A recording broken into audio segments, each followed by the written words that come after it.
दोस्तों, जिन लोगों के फिक्स्ड इनकम नहीं है, जिनकी सैलरी हर महीने नहीं आती है, जो लोग रोज कमाते हैं, रोज खाते हैं, उनके कुछ कमेंट्स आए हैं कि हम अपने मनी को कैसे मैनेज करें, कैसे मैनेजमेंट करें हम अपने पैसे का, ताकि हमें ज़्यादा से ज़्यादा पैसा बचा सके और अपना घर भी अच्छे से चला सके। क्योंकि उनकी सैलरी हर महीने नहीं आ रही है और उनका कोई भी फिक्स इनकम नहीं है। तो किसी महीने 15,000 होता है, तो किसी महीने 10,000 होता है। तो ऐसा मतलब उन्होंने लिखा है मुझे। तो आज की वीडियो बहुत इम्पोर्टेंट है, वीडियो के अंत तक ज़रूर बने रहना। और अभी तक आपने चैनल को सब्सक्राइब नहीं किया है तो आपसे एक नम्र निवेदन है, सब्सक्राइब करिए अपने इस चैनल को और बेल आइकन को भी ज़रूर प्रेस कर दीजिएगा, ताकि ऐसी ही इंटरेस्टिंग वीडियो की नोटिफिकेशन आपको मिलते रहें। दोस्तों, वीडियो पसंद आए तो एक लाइक ज़रूर कर दीजिएगा। तो चलिए स्टार्ट करते हैं वीडियो को।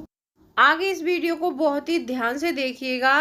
इसमें केवल 4 पॉइंट हैं और 4 पॉइंट में आपको अपनी बचत और अपनी सैलरी डिसाइड करनी है। इसमें सबसे पहला पॉइंट आता है कि जिन लोगों के फिक्स्ड इनकम नहीं है तो उनको मंथ की एक सैलरी डिसाइड करनी चाहिए। अब वो बोलेंगे कि राधा, हमारे पास तो डेली पैसे आते हैं, तो हम इसमें सैलरी कैसे डिसाइड कर सकते हैं। मैं बताती हूँ कैसे करते हैं। आपको क्या करना है कि आपको सबसे पहला पॉइंट होगा कि आपको अपनी सैलरी डिसाइड करनी है। अब सैलरी आप अपने खर्चों के और आमदनी के हिसाब से डिसाइड करेंगे। अब जैसे एक एग्जांपल के लिए ले लेती हूँ, मान लो आपका खर्चा जो है 10,000 रुपये महीने का है, ठीक है। आप उसमें पर डे कितना भी कमाते हैं वो मुझे नहीं पता है, आप लोगों की इनकम के पर डे कितना कमा रहे हैं। मैंने एक मतलब अमाउंट लेके चल रही हूँ। इसमें आपका खर्च महीने में 10,000 रुपये हो जाता है। अब वो 10,000 रुपये आपको इकट्ठा करना है। अब यहाँ पर आप सबसे पहला टास्क आपने किया कि आपने अपनी सैलरी डिसाइड की। अब दूसरा टास्क होगा इसमें कि मेक ए बजट। आपको एक बजट बनाना है। अब वो बजट आपको कितना बनाना है कि जो 10,000 सैलरी हमने डिसाइड की है उसके अकॉर्डिंग आप अपना बजट बनाएंगे। अब बजट में हम क्या क्या शामिल करेंगे? बजट में अपने रूम का रेंट शामिल करेंगे, अपने बच्चों की फीस शामिल करेंगे, अपनी ग्रोसरी, अपने बिजली के बिल्स और अपने घर में दवाई का खर्चा और भी जो अदर एक्सपेंस होते हैं उसके लिए, गैस का खर्चा, जो भी आपके जो मेन खर्चे हैं वो आप डिसाइड कर लेंगे। अब आपने सबसे पहले तो अपनी सैलरी डिसाइड की और उसके बाद में आपने उसकी सैलरी के अकॉर्डिंग एक बजट बना लिया। अब ये पैसा आएगा कहाँ से, सैलरी हमारी आएगी कहाँ से, उसका भी मैं आपको ये पॉइंट बताती हूँ आपको क्या करना है। जैसे पहले आप घर चला रहे हैं वैसे ही घर तो चलता रहेगा आपका, ठीक है, लेकिन थोड़ी सी कठिनाई आएगी। ये बात हमें हमेशा जाननी चाहिए कि हमें कुछ भी करना होता है तो थोड़ी सी मुश्किल आ ही जाती है। तो उस मुश्किल टाइम को हम कैसे मैनेज करेंगे मैं आगे बताती हूँ आपको। आपको क्या करना है कि जैसे मान लो हमारा खर्च हुआ 10,000 मंथली। अब ये 10,000 रुपये हमें इकट्ठा करने हैं। अब हम इसमें एक एक वीक का पैसा बचाएंगे।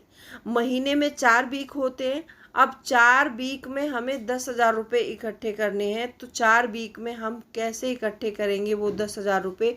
तो हर महीने एक वीक का पैसा बचाएंगे। जैसे मान लो आपने, एग्जाम्पल के लिए बता देती हूँ मैं, जैसे मान लो आपने एक हिसाब कर लो, आप जनवरी से 2,000 रुपये बचाना स्टार्ट करेंगे। अब जनवरी से आपने पैसे बचाना स्टार्ट किया 2,000 रुपये, तो 2,000 रुपये हर मंथ बचत करनी है आपको। अब वो आप कैसे भी कीजिए, अपने खर्चों में कटौती कीजिए, चाहे आप एक्स्ट्रा कमा कर लाइए, कुछ भी कीजिए, लेकिन हर महीने 2,000 रुपये की बचत कीजिए। तो आपके पास जो 10,000 रुपये हैं 5 मंथ में इकट्ठे हो जाएंगे। अब जैसे आपने जनवरी से बचाना स्टार्ट किया तो जनवरी, फरवरी, मार्च, अप्रैल, मई आते आते आपके पास 10,000 रुपये इकट्ठे हो गए।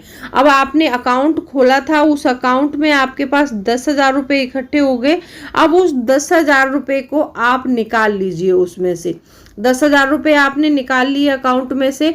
अब वो 10,000 जो आपने निकाले हैं, जो आपने बजट बनाया था 10,000 के अकॉर्डिंग, अब वो 10,000 के बजट के ही अकॉर्डिंग आपको वो 10,000 रुपये खर्च करने हैं। अब आप जो कमाएंगे उसका 1 रुपया भी घर में खर्च नहीं करेंगे। जो भी कमाएंगे आप वो सारा पैसा अकाउंट में डालेंगे। अब जैसे आप सारा पैसा अकाउंट में डालेंगे तो उसमें से आप फिर अगले महीने आपको फिर 10,000 निकालना है, खर्च करना है, और जो भी आपका पैसा बचेगा वो अकाउंट में बचा रहेगा। अब जैसे मान लो आपने पिछले मंथ में 10,000 कमाया या फिर 15,000 कमाया, 15,000 कमाया तो 10,000 में आपने अपना घर चला लिया, 5,000 रुपये आपके शेविंग के हो गए। अब वो 5,000 शेविंग के हो गए, मान लो अगले मंथ में आपके पास 10,000 की कमाई हुई, आपके बिजनेस में लॉस हो गया, या फिर आप इतना काम नहीं कर पाए, या फिर कुछ भी रीजन कुछ भी हो सकता है, तो आप उसमें से 10,000 निकाल लेंगे और जो भी पैसे बचेंगे आप उसमें मतलब 10,000 रुपये निकाल के अपना खर्च चलाएंगे, जो पैसे बचेंगे उसी में जमा रहने देंगे। तो ऐसे करके जिनके फिक्स्ड इनकम नहीं है वो अपने मनी का मैनेजमेंट कर सकते हैं। एक बार दोबारा से फिर समझा देती हूँ, कॉपी पेंसिल ले लीजिए और लिख लीजिए। सबसे पहले अपनी सैलरी डिसाइड कीजिए, उसके बाद में अपना बजट बनाइए सैलरी के अकॉर्डिंग। अब वो 10,000 तो मैंने एग्जाम्पल लिया था, ऐसा मत सोच लेना कि 10,000 रुपये ही सबका खर्च होता है।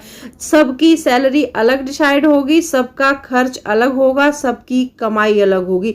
आप अपनी, मैंने तो एक एग्जाम्पल लिया है 10,000 का, आपकी कमाई ज़्यादा है तो आप 20,000 कर सकते हैं सैलरी अपनी डिसाइड, आपके खर्चे कम है तो आप उस हिसाब से कर सकते हैं। आपका जितना भी पैसा आता है उस हिसाब से डिसाइड करना, ठीक है। और आपको 2 अकाउंट खोलने हैं। 2 अकाउंट खोलने के बाद में आपको करना ये है कि जो भी पैसा आएगा पहले अकाउंट में डालोगे और अपना सेव करने वाला पैसा दूसरे अकाउंट में डालोगे। आप जिसमें आप पैसे सेव करते हो उस अकाउंट से पैसा आपको निकालना नहीं है, और जिसमें आप खर्चे के लिए रख रहे हैं उस पैसे को सिर्फ खर्च में यूज करेंगे और कहीं भी यूज नहीं करेंगे। तो ये सबसे अच्छा तरीका है, ये मैंने समझाया है। आपको समझ में आया या नहीं आया तो मुझे कमेंट सेक्शन में लिख के ज़रूर बताना।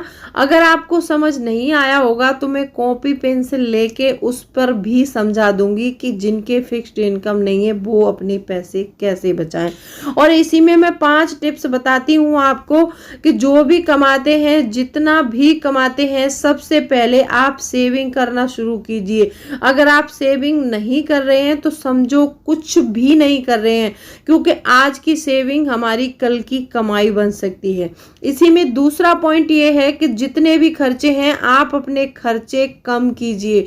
खर्च कम करेंगे तभी पैसा बचेगा। अगर आप सोचे कि खर्चे भी हम बराबर करते रहें और पैसा बच जाए तो कभी नहीं बचेगा। ये मेरी जो महिला, जो मेरी सब्सक्राइबर हैं, वो भी कान खोलकर सुन लीजिए। आपको बुरा लग सकता है, अपने फैशन पर थोड़ा कम खर्च कीजिए, बच्चों की शिक्षा पर अच्छा खर्च कीजिए।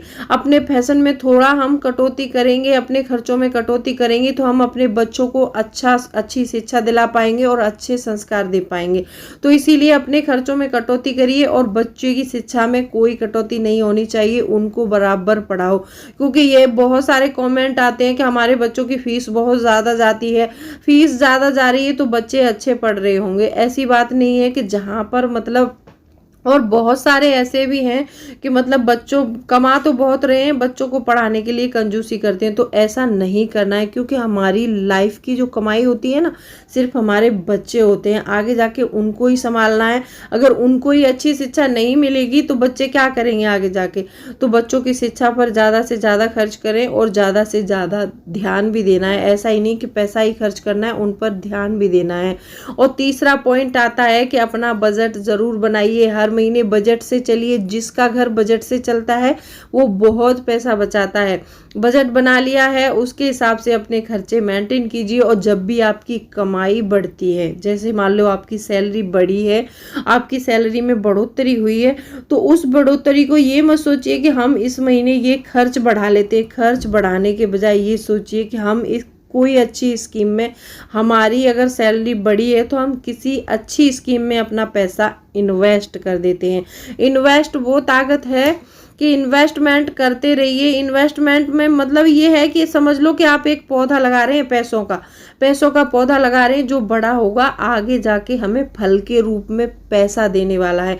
इन्वेस्टमेंट बहुत ज़रूरी है। जो लोग इन्वेस्टमेंट नहीं करते हैं लाइफ में उनको कभी सुख नहीं मिलता, और जो लोग इन्वेस्टमेंट करते हैं आगे जाके वो बहुत सुख उठाते हैं।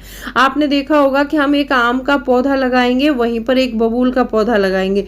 अगर हम आगे जाके दोनों पौधों को बड़ा करेंगे, बबूल से हमें कांटे लगेंगे और आम लगाया है हमने, उससे हमें फल प्राप्त होंगे। तो पैसा भी ऐसा ही होता है, हम ला ला के खर्च करते रहेंगे तो आगे हमें दिक्कत ही होगी, और हम उसको इन्वेस्ट करते रहेंगे या फिर अपने खर्चों को तो मेंटेन करना ही है आपको, और खर्चों को मेंटेन करने के बाद में जो भी पैसा बचता है उसको इन्वेस्टमेंट में लगाइए। इन्वेस्ट एक बहुत ही अच्छी मतलब वो है, ये इसको कर सकते हैं आप। इन्वेस्टमेंट करना बहुत ज़रूरी है। तो मैंने आपको आज इसमें 5 पॉइंट भी बताए हैं कि कैसे पैसे को बचाना है और इन्वेस्ट करना है, और जिनकी फिक्स्ड इनकम नहीं है उनको मतलब कैसे अपना मनी मैनेज करना है, ये भी मैंने आज इसमें बता दिया है। कोई भी क्वेरी है तो आप मुझे कमेंट करके पूछ सकते हैं, मैं अगले वीडियो में रिप्लाई करने की कोशिश करूँगी। तो चलिए मिलते हैं अगले वीडियो में, तब तक के लिए bye bye, thanks for watching.